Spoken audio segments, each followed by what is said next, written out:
अरे संजू, तू यहाँ पे फ्रूट्स बेच रहा है? मैंने तो सुना था तूने अपना बिजनेस स्टार्ट किया है। हाँ, मैं बिजनेस ही करता हूँ। तू इसको बिजनेस बोलता है? फ्रूट्स बेचने को बिजनेस? इसे बिजनेस नहीं बोलते, इसे मजदूरी बोलते हैं।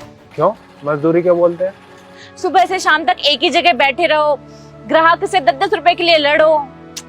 अपना सही है। तुझे पता है मैं इंटरनेशनल कंपनी में जॉब करती हूँ और मेरी सैलरी पता है कितनी है? 50,000। 50,000? क्यों, विश्वास नहीं हो रहा है ना? होगा भी नहीं, क्योंकि मैं स्टार्टिंग से एक एवरेज स्टूडेंट थी और तू हमेशा टॉप करता आया था, और अब यहाँ पे तू ये फ्रूट्स बेच रहा है। जलन हो रही होगी ना? मुझे क्यों जलन होगी? हाँ, अगर मैं अपना बिजनेस ना करता, जॉब करता, तो शायद 50 से ज्यादा तो कमा ही लेता मैं। पर अगर मैं जॉब करता ना, तो अपना बिजनेस कर ही नहीं पाता। अरे यार, तू फिर से इसको बिजनेस बोल रहा है। ये बिजनेस नहीं है। चल छोड़, मैं तेरे को समझा नहीं सकती।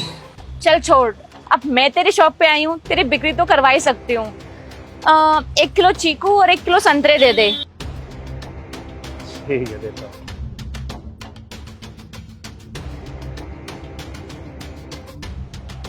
वैसे संजू, ये कितने के होंगे? 100, 200, 250? अब मैं तुझे पूरे 500 दे रही हूँ। तेरे से क्या ही मोल भाव करूँ मैं?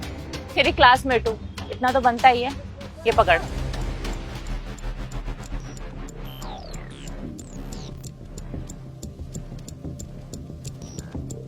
अरे साहब, आप ये क्यों कर रहे हैं?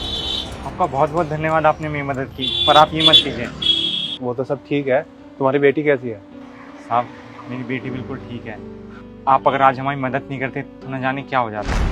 आप इतने बड़े आदमी हैं, फिर भी हमारी दुकान पर बैठे और इसका ध्यान रखा। धन्यवाद साहब। कोई बात नहीं। 1 मिनट संजू, ये शॉप तुम्हारी नहीं है?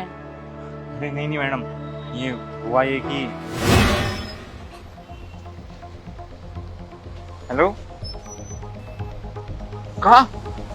तुम फिक्र मत करो, हम अभी आते हैं। क्या हुआ भाई?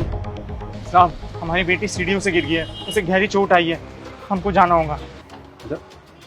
कैसे जाओगे? घर कितनी दूर है तुम्हारा? आप साइकिल से जाएंगे, 10-12 किलोमीटर होगा।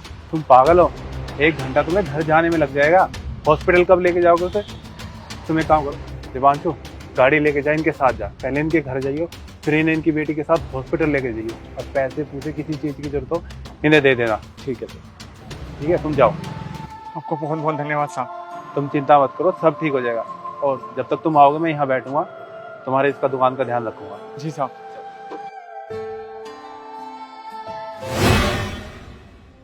साहब सच में बहुत अच्छे हैं। इन्होंने अपनी गाड़ी भी दी हमें और अस्पताल में इलाज करवाने के लिए पैसे भी दिए।